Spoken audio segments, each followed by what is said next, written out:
I'm inspecting a home here over on the right hand side, and you can see by the elevation this is lower than the actual road. The other areas. Now this street will capture a lot of rainwater, and it's coming this way. It also is going to flush slightly this way depending on the weather conditions. Let's go up this way and take a closer look.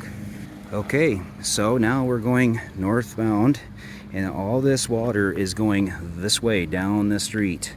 There are curbs, but they're not very good, and you can see the debris that's collected here, but as that water is going to travel down, it's got the potential of going into the driveways and towards the homes. So this one right here is the one that I'm referring to, and there has been a lot of flooding water in that basement.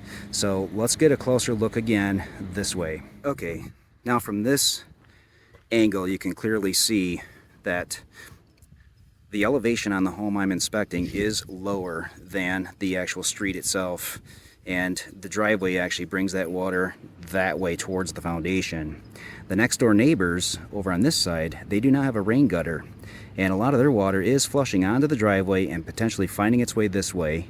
Along with the home I'm inspecting, there's no rain gutter on this roof line either. So you have water coming from this way, you have water coming from this way, and you have water coming from the street. So that's taking a lot of water in here into this basement area. And I'm going to show you how much is collected at one point in time.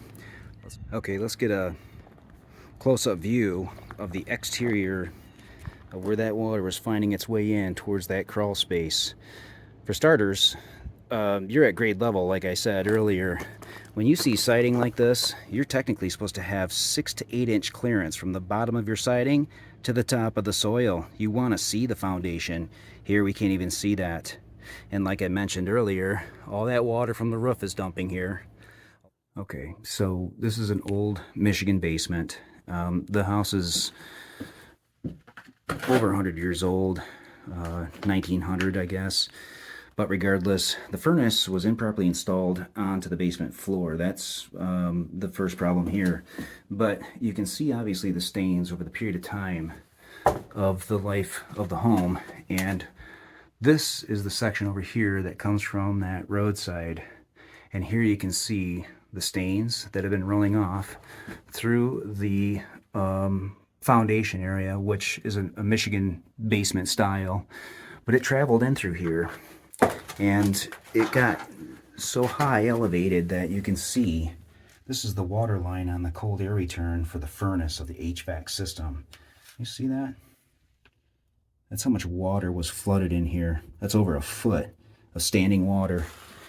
And it got into the blower box of the furnace. So now you can see the mold and air quality issues that are inside this blower box area. Okay, from this angle, now you can see this is your air filter. It's damaged and it got pulled right into the blower. So the furnace is shut down because of the safety shutoff switch.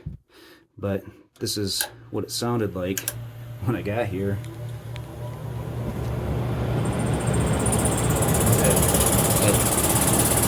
That air filter is stuck in that blower.